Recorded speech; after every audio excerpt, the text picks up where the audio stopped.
legal identity. And that's where the United States is a corporation theory finds its roots.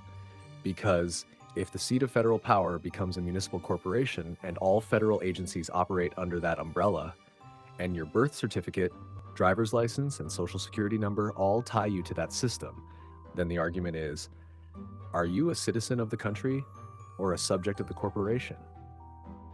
Here's the twist most people don't know. Washington, D.C. is not a state.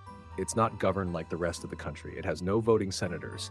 Its mayor is technically under congressional authority, and its laws can be overturned by federal lawmakers. Why?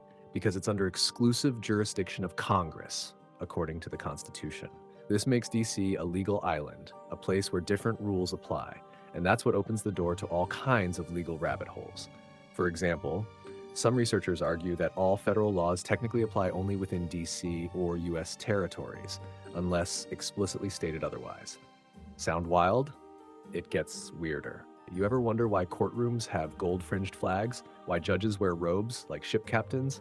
Why your name on official documents appears in all caps? Enter maritime or admiralty law. In legal theory, admiralty law governs ships, trade, and the sea. But some theorists say that since the US was incorporated and the courts now use admiralty symbols, we're all being treated like cargo, not citizens. Under this view, the corporate US operates under a form of international commercial law, not the Constitution. This leads us straight to the sovereignty movement. These folks believe that your birth certificate is a contract, one that creates a legal fiction of you called a straw man. It's not the real you. It's a legal entity tied to the corporate US, used for taxation and control. According to them, the real you, a sovereign man or woman, can separate from that system by declaring sovereignty, revoking contracts, and reclaiming your rights as a natural-born citizen of the Republic, not the corporation.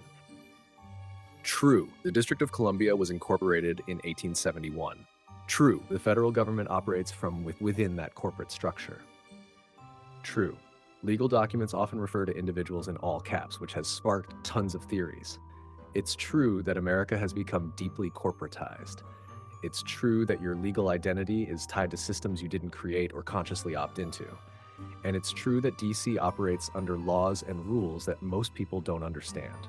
So while the United States might not literally be a corporation in the way Apple or Amazon is, the metaphor, it hits close to home. Why does any of this matter? Because once you start to look at the government like a business, a lot of things make more sense. Why wars seem profitable, why debt never goes away, why your social security number feels more like a barcode than a birthright.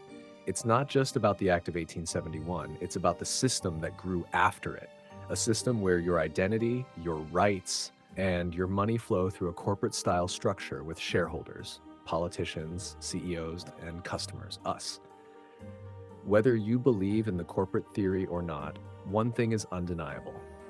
The United States today operates more like a company than a constitutional republic. We've got to start by understanding what really happened in 1871 and how it quietly changed everything.